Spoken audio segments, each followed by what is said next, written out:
Hi everyone, it's David again from TackleShare, and today we're going to talk all about coho salmon. I'm at the OFAH Mario Cortellucci Hunting and Fishing Heritage Center in Peterborough, Ontario. We have our record fish wall behind us, and let's go find the coho salmon.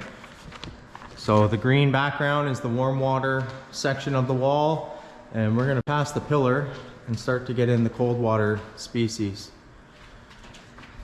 So I've got the lights all set up. There's the beautiful coho salmon, the Ontario record replica, and I'm going to discuss details in a minute. All right, so in order to identify a coho salmon, you're looking for a large, elongated, and streamlined body. I don't know how else to call this, but basically trout and salmon all have a very similar body type. Coho have a steel blue to green back and bright silver sides. So you can see on top, there's a bluish gray-green, and then on the side it's very silver, and there's that lateral line that differentiates between the two.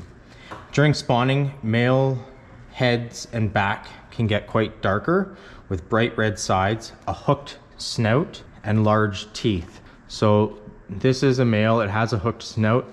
It isn't as hooked as it would get in full spawning season, and you can see the large teeth in the mouth there. And then the way to tell coho apart from chinook is to look at the spots. So you can see that it's got lots of spots along its back, which they both have. But then on the tail, I'll zoom in a bit. The tail has spots only on the top half on a coho. So just on the top half, no spots on the bottom. That indicates a coho. We'll talk about chinook in another video, but they have spots all along their tail. And the other key identification feature for coho is a dark mouth with light gums.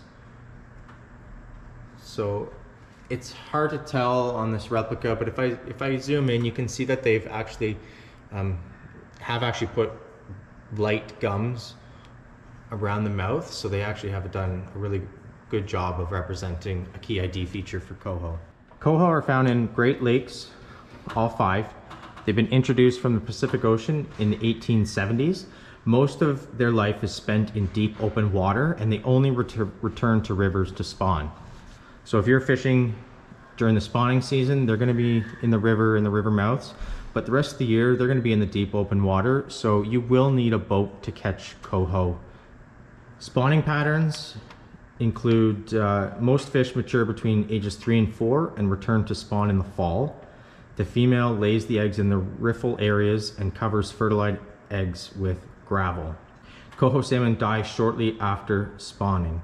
So they'll swim up river where they were born, lay their eggs, the males will come and fertilize the eggs over top, cover them with gravel, or the female will cover it with gravel, and then they're going to die. So they only survive, or they only spawn once. Young may migrate downstream to the lake or remain in the stream for 1 to 2 years. So it'll take 1 to 2 years for the young that are born from those eggs to migrate into the open water and stay there for their adulthood until they come back to spawn on their own. Coho adults feed exclusively on other fish species. Rainbow smelt and alewife are 2 of their favorites. So they're towards the top of the food chain, if not the top, along with a couple other salmon in the Great Lakes. Juveniles feed mainly on aquatic insects because, again, the fish themselves as a juvenile are quite small, and they're in the rivers waiting to get bigger and stronger, and then when they're ready after 1 or 2 years, they're going to go into the open water system. Coho can live up to approximately 4 years old. An adult usually is 18 to 24 inches long, nice sized fish. The Ontario Angler Award minimum length is 30 inches in order to get the badge of honor through that program, and the Ontario record weight, which is the fish, a replica of the fish right in front of us, is 29.22 pounds. So that is a very big, beautiful coho. If you're going to go out and catch a coho yourself, here are some fishing tips. If you don't have access to a boat, use a charter fishing guide. That'll increase your chances of success. They'll have all the equipment, they'll know where the fish are. It will cost some money, but you're gonna have a great day on the water, and chances are you're gonna catch in one. If you do have your own boat, you're going to want to troll lake basins in summer months with spoons. So a lake basin is one of the deeper points in the lake, because in the summer when the temperatures are warm up high, coho are going to be in the depths staying cool because they need the cold water. During spawning time, they concentrate around larger rivers. So that's again the fall for coho. Float fishing is a popular method among river anglers. So using a float to identify where the fish is striking your suspended lure. And when you do so, you want to use a heavy action rod with strong fishing line and a large net to safely land them. They're going to put up a huge fight because of the size and strength. It's going to be adults that you're catching in the river system for the most part in the fall.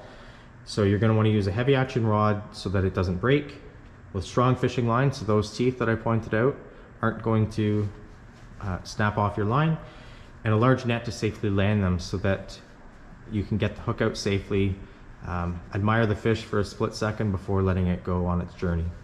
So I hope you have a great time going out for a coho. If you've never had a chance to do so, I highly encourage it. I'm still looking for my first coho myself. And when you do inevitably get one, take a photo or any fish you catch, submit it to TackleShare.com, and you can win some instant prizes courtesy of our great sponsors. So have fun fishing along with TackleShare, and we'll see you in the next video. Bye.